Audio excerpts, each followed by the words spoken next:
Resumen capítulo 16 del libro El Libertador. Cristo conforta en el templo a la corrupción.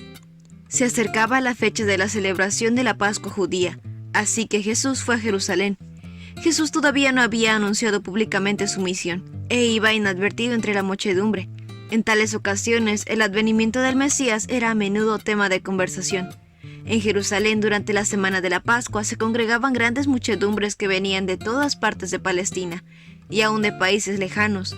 Los atrios del templo se llenaban de una gran variedad de personas. Muchos no podían traer consigo los sacrificios que debían ofrecer en representación del gran sacrificio. Para comodidad de los tales, se compraban y vendían animales en el atrio exterior del templo. Se requería que cada judío pagase anualmente un rescate por sí mismo, y el dinero, así recolectado, se usaba para el sostén del templo. Además de eso, la gente traía grandes sumas como de ofrendas voluntarias, que eran depositadas en el tesoro del templo, y era necesario que toda moneda extranjera fuese cambiada por otra que se llamaba el siclo del templo, que era aceptado para el servicio santuario.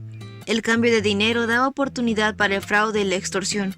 Se había transformado en un negocio vergonzoso que era una fuente de ingresos para los sacerdotes. Se había enseñado a los adoradores a creer que si no ofrecían sacrificios, la bendición de Dios no descansaría sobre sus hijos o sus tierras. Los negociantes pedían precios exorbitantes por los animales que vendían y compartían sus ganancias con los sacerdotes y los príncipes, quienes así se enriquecían a costa del pueblo.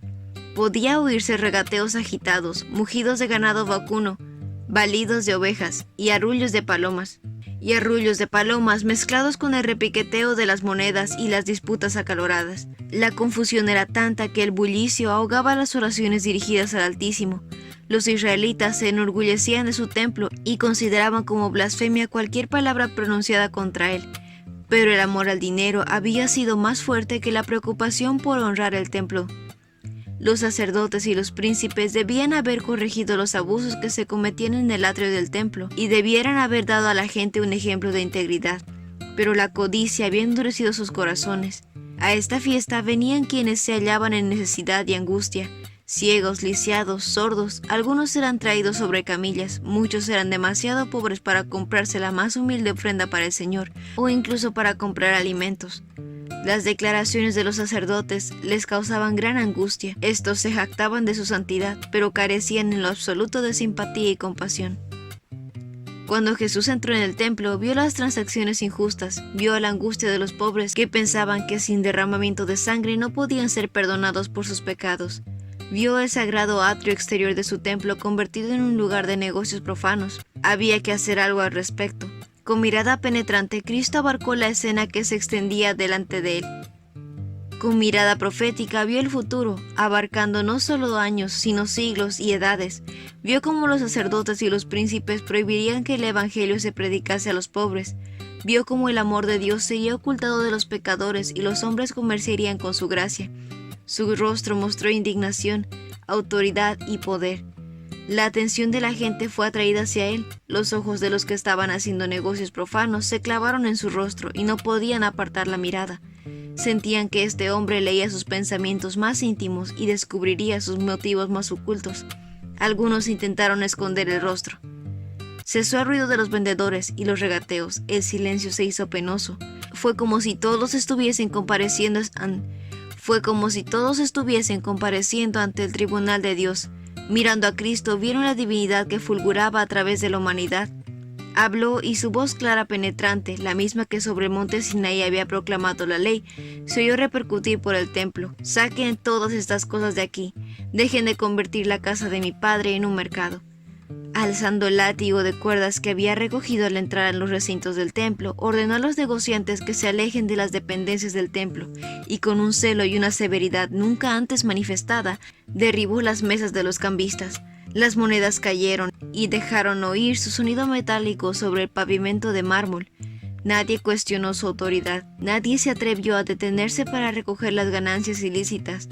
Jesús no los azotó con el látigo de cuerdas, pero en su mano el sencillo látigo parecía ser una espada de fuego. Los oficiales del templo, los sacerdotes y los negociantes huyeron del lugar con sus ovejas y bueyes, dominados por un solo pensamiento: escapar de la condenación que sentían ante su presencia.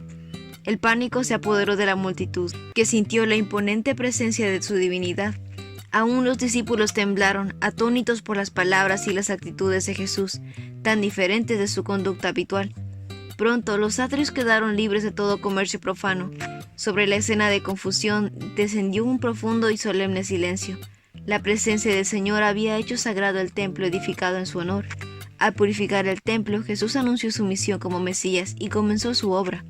Dios quería que el templo de Jerusalén fuese un testimonio continuo del alto destino ofrecido a toda persona, pero los israelitas no se entregaban a sí mismos como templos santos para el Espíritu Divino. Dominados por el terror, los sacerdotes y los príncipes habían huido del atrio del templo y de la mirada escrutadora que leía sus corazones. En esta escena, Cristo vio simbolizada la dispersión de toda la nación judía por causa de su maldad y rebelión impenitente. Cristo habló con la autoridad de un rey, y en su aspecto y en el tono de su voz hubo algo ante lo cual no tuvieron poder para resistir. Al oír la orden se dieron cuenta de su verdadera condición de hipócritas y ladrones. Cuando la divinidad fulguró a través de la humanidad, se sintieron como delante del trono del juez eterno, que acababa de dictar su sentencia para este tiempo y la eternidad. Por un momento creyeron que era el Mesías. El Espíritu Santo les recordó vívidamente las declaraciones de los profetas acerca de Cristo. ¿Cederían a esta convicción? No quisieron arrepentirse, sabían que habían sido culpables de extorsión, odiaban a Cristo porque podía discernir sus pensamientos. Que los reprendiera en público humillaba su orgullo y sentían celos de su creciente influencia sobre la gente. Resolvieron desafiarlo acerca de la autoridad por la cual los había echado. Pensativos pero con odio en el corazón, volvieron lentamente al templo. ¿Qué cambio había sucedido? Cuando ellos huyeron, los pobres se quedaron atrás y estos estaban ahora mirando a Jesús, cuyo rostro expresaba su amor y compasión. La gente se agolpaba en la presencia de Cristo con súplicas urgentes. «Maestro, bendíceme». Su oído oía todo clamor, todos recibían atención, todos quedaron sanos de cualquier enfermedad que tuvieran. Mientras los sacerdotes y los oficiales del templo presenciaban esa obra, los sonidos que llegaban a sus oídos fueron una revelación para ellos. Las personas relataban el dolor que habían sufrido, sus esperanzas frustradas, los días penosos, las noches sin dormir. Cuando parecía haberse apagado la última chispa de esperanza, Cristo los había sanado. Estaban sanos del alma y cuerpo, y volvieron a sus casas proclamando el amor de Jesús. Cuando Cristo fue crucificado, los que habían sido sanados no se unieron en la multitud para gritar «Crucifícalo, crucifícalo». Sus afectos estaban con Jesús porque habían sentido su maravilloso poder, sabían que era su Salvador. Todos los que habían huido del atrio del templo volvieron poco a poco después de un tiempo, pero sus rostros expresaban inseguridad y timidez. Se convencieron de que en Jesús se cumplían las profecías concernientes al Mesías. El pecado de profanar el templo era en medida culpa de los sacerdotes. Por arreglos que habían pactado, terminaron transformando el atrio en un mercado.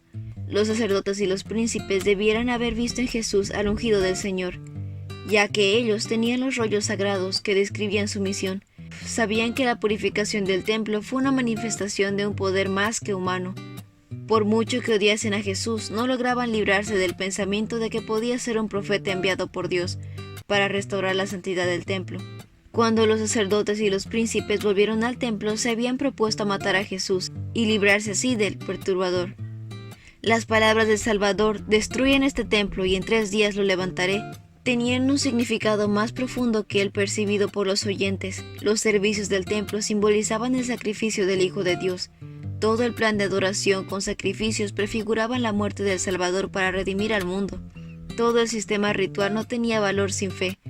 Todo el sistema ritual no tenía valor sin él. Cuando los judíos sellaron su rechazo de Cristo entregándolo a la muerte, rechazaron todo lo que daba significado al templo y sus ceremonias.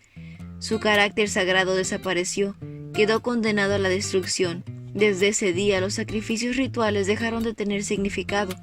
Al dar muerte a Cristo, el pueblo judío prácticamente destruyó su templo. Cuando Cristo fue crucificado, el velo interior del templo se rasgó en 2 de arriba abajo, significando que el gran sacrificio final había sido hecho. El sistema de los sacrificios rituales había terminado para siempre. En 3 días lo levantaré. Jesús salió vencedor del sepulcro abierto de José de Arimatea. Los hombres habían construido el templo judío, pero el santuario celestial no fue construido por arquitecto humano. El ceremonial de los sacrificios que había señalado a Cristo terminó, pero los ojos de los hombres y mujeres fueron dirigidos al verdadero sacrificio por los pecados del mundo. Cesó el sacerdocio terrenal, pero miramos a Jesús, ministrador del nuevo pacto. Y ese fue el resumen del capítulo 16 del libro El Libertador. No olvides compartir este video con tus compañeros de clase o con otras personas que tú creas que puedan necesitar este resumen. Nos vemos la próxima.